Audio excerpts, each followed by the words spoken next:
Mas eu queria convidar você para estudar a palavra de Deus junto conosco. Abra sua Bíblia em Atos capítulo 17. E tendo passado por Anfípolis e Apolônia, chegaram a Tessalônica, onde havia uma sinagoga judaica. E segundo o seu costume, Paulo foi à sinagoga e por 3 sábados discutiu com eles com base nas Escrituras, explicando e provando que o Cristo deveria sofrer e ressuscitar dentre os mortos. E dizia: este Jesus que lhes proclamo é o Cristo. Alguns dos judeus foram persuadidos e se uniram a Paulo e Silas, bem como muitos gregos tementes a Deus, e não poucas mulheres de alta posição. Mas os judeus ficaram com inveja e reuniram alguns homens perversos dentre os desocupados, e com a multidão iniciaram um tumulto na cidade. Invadiram a casa de Jason em busca de Paulo e Silas, a fim de trazê-los para o meio da multidão. E contudo, não os achando, arrastaram Jason e alguns outros irmãos para diante dos oficiais da cidade, gritando: esses homens que têm causado alvoroço por todo o mundo, agora chegaram aqui. E Jason os recebeu em sua casa. E todos eles estão agindo contra os decretos de César, dizendo que existe um outro rei chamado Jesus. E ouvindo isso, a multidão e os oficiais da cidade ficaram agitados. E então receberam de Jason e dos outros a fiança estipulada e os soltaram. Todo o capítulo 17 do livro de Atos fala, Lucas registra, e ele está preocupado em colocar para a gente em detalhes as diversas reações que as pessoas têm quando ouvem e tomam contato com a palavra de Deus. A palavra de Deus, quando fala ao nosso coração, ela mexe com a nossa alma, ela mexe com a nossa vida, ela mexe com a nossa mente, e nós temos que reagir a essa palavra. Eu queria olhar para uma reação negativa que aconteceu ali. Não foram todos os que estavam naquela sinagoga que tomaram essa reação, tiveram essa atitude de se comprometer com a palavra, com o Senhor e com o povo de Deus. Mas aconteceu justamente o contrário com alguns. E é interessante que Lucas agora coloca isso de uma forma muito forte, o contraste. Ele diz assim no versículo 5: mas os judeus ficaram com inveja. Está assim na minha Bíblia. Mas os judeus ficaram com inveja. E ainda que Deus estivesse trabalhando no coração de todas as pessoas ali, a reação deles foi negativa e eles tiveram inveja. E aí eu fiquei pensando, mas inveja do quê? Não é? Você não fica pensando, mas inveja do quê? O mesmo Deus estava falando com eles e com os outros. O mesmo Deus estava fazendo as mesmas coisas na vida de cada um. Durante toda a vida de um e de outro, Deus estava trabalhando. Na mesma sinagoga em que eles estavam, chegaram os pregadores. Inveja do quê então? O que estava acontecendo? E é interessante perceber como, às vezes, aquilo que é o mais importante fica ofuscado pelo menos importante na nossa vida. E é por causa disso que a inveja vai acontecer no coração desses homens.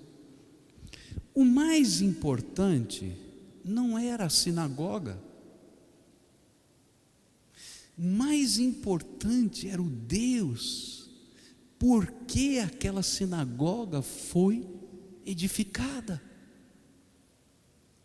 O mais importante não era o nome da sinagoga, do lugar, não era a placa que estava ali na frente, não era a organização social e política que existia dentro da sinagoga.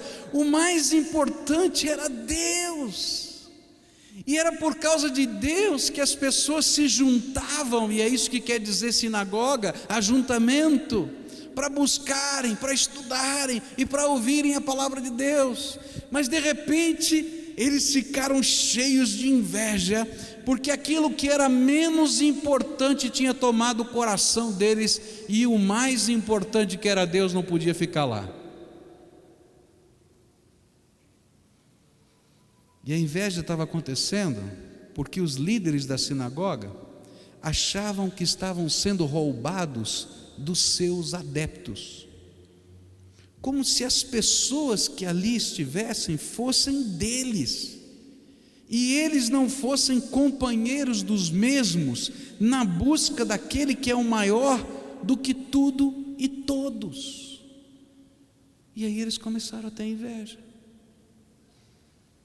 Não é estranho isso? A inveja, em termos de fé, sempre virá quando o que é de menor importância, como o lugar, a liderança, o nome, a bandeira dos homens, a agremiação, tomar o lugar daquele que é o único que tem valor, o Senhor Jesus na nossa vida, a verdadeira razão da nossa busca. Por isso, se nós queremos servir a Deus, nós não estamos buscando adeptos, irmãos. Nós não estamos procurando adeptos para a nossa causa. O que nós estamos buscando são irmãos comprometidos, da cabeça aos pés, com Jesus, porque o resto é resto. Nós não queremos construir um reino humano, porque se nós fizermos isso, estaremos lutando contra Deus. Nós queremos ser súditos do único Rei, Jesus Cristo. Nós não nos organizamos para ter força política, mas para que a glória de Jesus enche essa terra, e esse é o propósito de existir uma igreja. Por isso, se a inveja e o ciúme crescem no seu coração, por causa dos que se decidem a servir a Jesus mais intensamente, olhe para o seu coração, porque com certeza ele não passará na prova do olhar do Senhor Jesus. Agora, é triste dizer, porque esse tipo de inveja não acontece só na sinagoga de Tessalônica, não. Está acontecendo hoje, no meio do povo de Deus. Eu vou falar baixinho, mas às vezes acontece na mesma comunidade, porque essa inveja que está aqui é a inveja que pode acontecer entre uma classe de escola dominical e outra classe de escola dominical, entre uma célula e outra célula, entre um grupo musical e outro, entre uma congregação e outra. Meus irmãos, não é isso que Jesus está querendo. O menos importante tem que continuar sendo menos importante. O Senhor tem que ser o primeiro na nossa vida. Se a inveja ou o ciúme estiver no seu coração, é porque você não está focando a sua vida no reino, mas está tentando construir o seu reininho entre os homens. E o pior é que esse reininho vem disfarçado em santidade. E o pior é que às vezes vem disfarçado na defesa dos valores eternos. Sabe por que eles fizeram essa confusão toda? Porque eles tinham que defender a boa doutrina.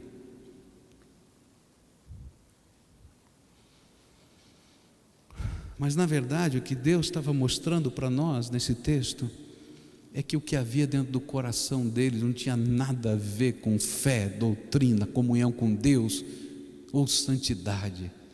Era só inveja mesmo.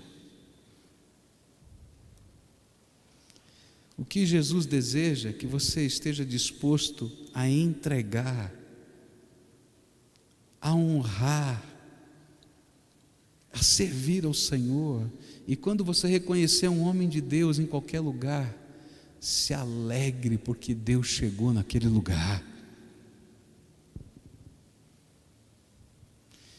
Sabe, irmãos, quando eu vejo uma igreja crescer, eu me alegro.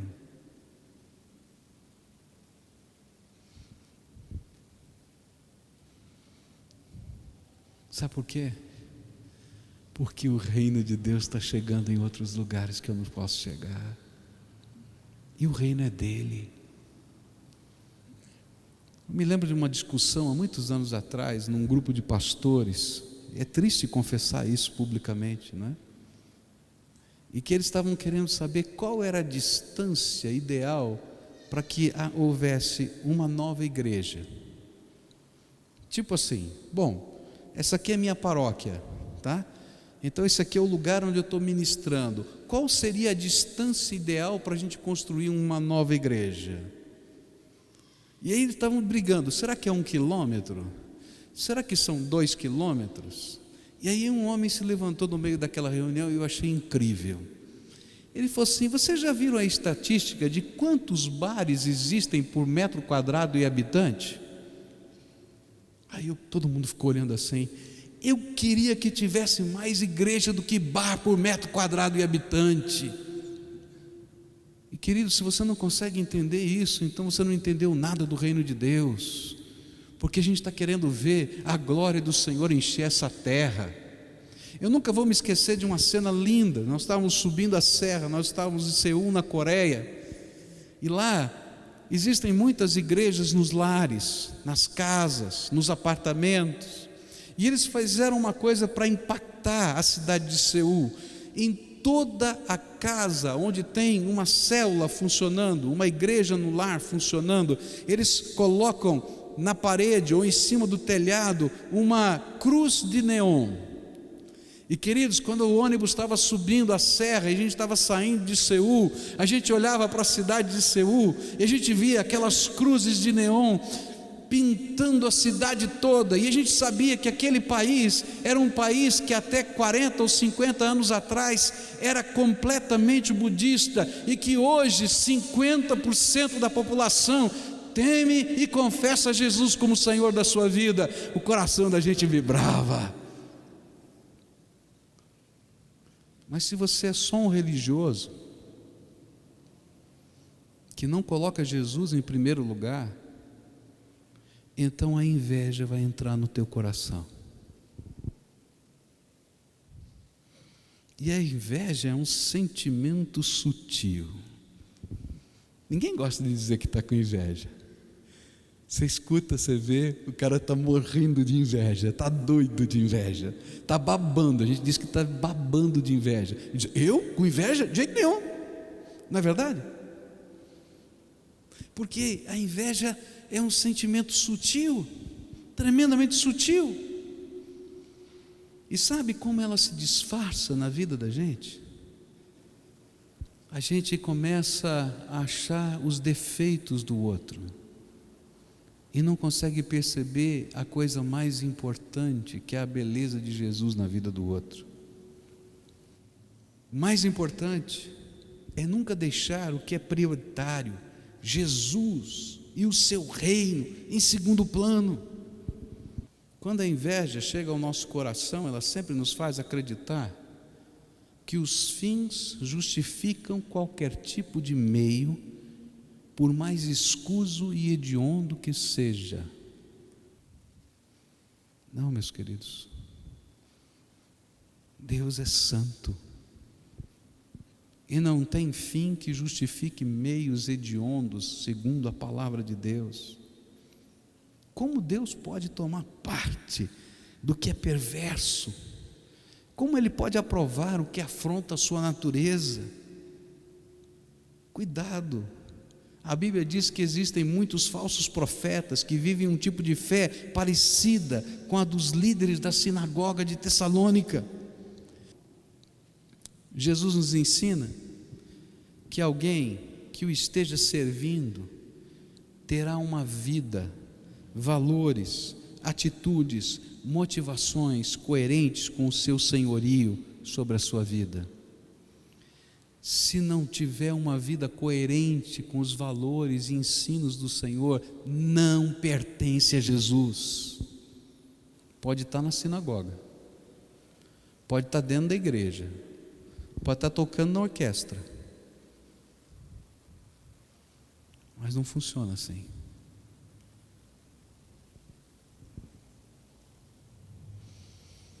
Se as suas palavras, os seus métodos, os seus valores, os seus negócios, a sua sexualidade, o seu namoro, o que você fala todo dia, as palavras que saem da tua boca, não estiverem de acordo com o Senhor Jesus, então a Bíblia diz que eu posso olhar para você e dizer: você não revela os frutos do senhorio de Cristo na tua vida.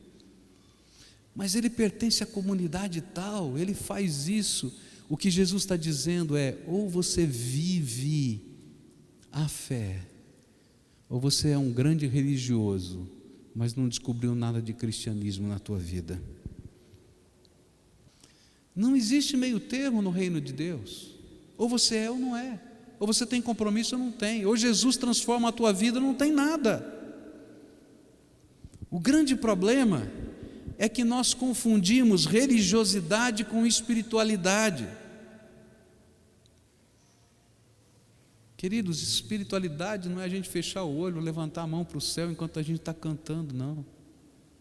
Espiritualidade é quando Jesus pode transformar os valores da nossa vida, quando Ele pode transformar as nossas palavras, quando Ele pode transformar o teu negócio,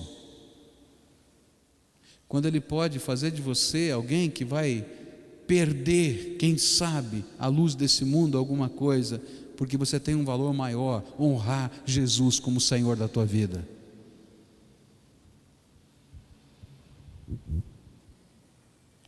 O resto é religiosidade.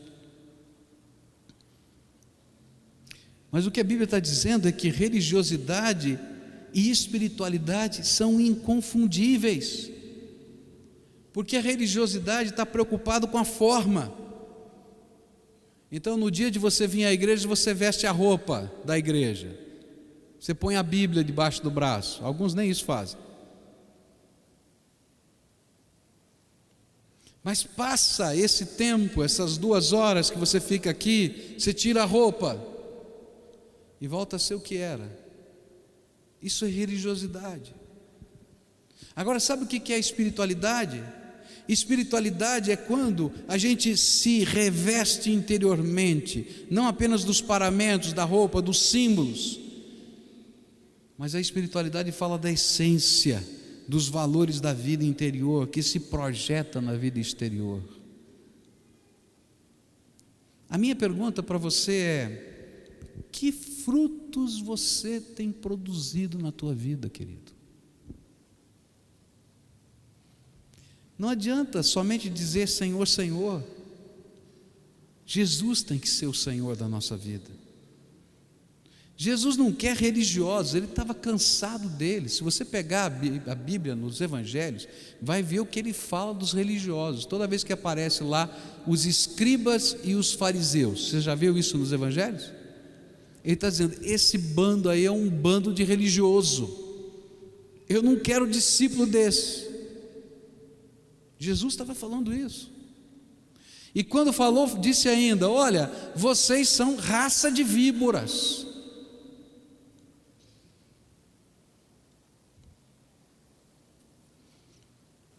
Não adianta somente dizer Senhor, Senhor. Eu quero conversar com você uma coisa muito séria hoje. Olha para o teu coração. Que fruto você tem produzido na tua vida?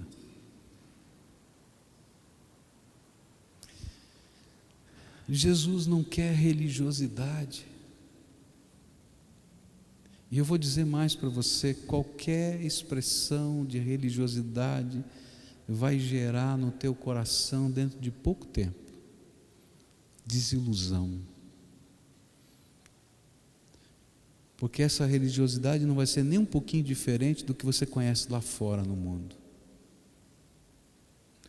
Mas se você, querido, começar a buscar uma espiritualidade de verdade, Jesus entrando dentro do teu coração e da tua alma, deixar Ele mexer nos teus valores, na tua vida, nos teus princípios, nos teus propósitos. E você, querido, se tornar um radical nas coisas que são do reino de Deus, não na vestimenta que está por fora, mas naquelas coisas que Deus vai interiorizando dentro da nossa alma, que tem a ver com a nossa ética, com a nossa postura, nosso negócio, nosso jeito de criar os nossos filhos, a nossa maneira de lidar com a esposa, nossa maneira de lidar com a vida. Então você vai ver coisas tremendas da graça de Deus acontecendo com você. E hoje a gente vive um dia, queridos, um tempo no mundo, não é no Brasil não, em que tem muita gente dizendo: eu não quero saber nada de cristianismo, eu estou fora. Porque o mundo está cansado de ver cristão que não tem Jesus, vivendo a sua cristandade, a sua religiosidade vazia de ética, de princípio, de espiritualidade e de comunhão com Deus. E meus queridos, isso não está lá fora não, está aqui dentro. Se você se diz um servo do Senhor Jesus, mas é um adúltero, quero dizer, olha, você não conhece o poder de Deus na tua vida. Se você se diz um servo do Senhor Jesus, mas não se preocupa com a ética das suas palavras, então eu quero dizer que você não conhece Jesus ainda.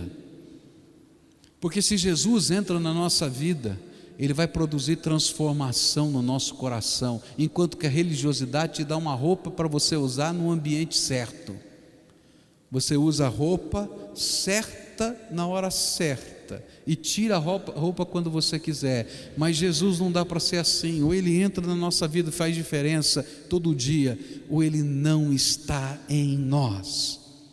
Não tem jeito. Com Jesus é tudo ou nada. Ou Ele é Senhor da minha vida ou não tem nada. E sabe o que é pior? É que por onde você passa com a tua religiosidade sem Jesus, você fecha a porta do céu para alguém que se escandaliza com o teu jeito de viver. E hoje eu queria convidar essas pessoas a tomarem uma decisão diferente, a confessar a Jesus o seu pecado, o pecado da religiosidade. Porque o pecado da religiosidade faz a gente perder o senso de necessidade da perfeita, da bonita, da maravilhosa espiritualidade. Se você nunca experimentou o poder de Deus na tua vida, você não entende o que é o poder de Deus agindo dentro do teu coração, então eu estou falando com você. Porque a gente pode viver uma vida inteira de religiosidade sem nunca sentir o poder de Deus. Mas não dá para a gente viver um minuto de espiritualidade sem Jesus com a sua glória invadir a nossa alma e fazer diferença na gente. A gente com a roupa da religiosidade não muda nada, porque tudo parece caro demais, pesado demais, difícil demais. Mas quando o Espírito de Deus entra na nossa vida, a gente começa a ser transformado de dentro para fora. Porque nada nos é pesado, porque o Senhor Jesus vai levando as nossas cargas para nós. E se você ler primeira epístola de Tessalonicenses e segunda epístola de Tessalonicenses, você vai descobrir que Jason, a partir daquele disse, sabe de uma coisa? De hoje em diante a minha casa vai ser casa de oração, e aqui nesse lugar vai ter uma igreja, e ninguém vai poder arrancar de mim, porque não é uma roupa que eles possam arrancar de mim. E Paulo vai escrever essas cartas para eles, e vai dizer: olha, eu tenho falado por todo mundo de uma igreja que eu conheci, que levou 3 semanas para se converter, e é uma igreja forte, porque aquilo que Deus está fazendo vem lá do fundo da alma, e ninguém pode arrancar do coração de vocês. Nem que um bandido entre na sua casa não vai conseguir arrancar, porque Jesus entrou primeiro no teu coração. Se você está cansado da roupa da religiosidade, seja ela batista, presbiteriana, católica, metodista, sei lá o que for, porque esses nomes são nossos, não estão na Bíblia. Então eu queria convidar você a se alegrar na espiritualidade que tem só um nome: servo do Senhor Jesus, e que Ele pode pegar, movimentar a gente para cá, para lá e colocar a gente no reino dele segundo a sua vontade. Se você está cansado de tentar vestir uma roupa limpa sobre a sujeira da tua vida, porque é só isso que a religiosidade faz, você troca de roupa da hora que lhe convém. Mas se você quer viver uma transformação, então deixa Jesus encher o teu coração com o Espírito Santo dele e começar uma reforma de dentro para fora.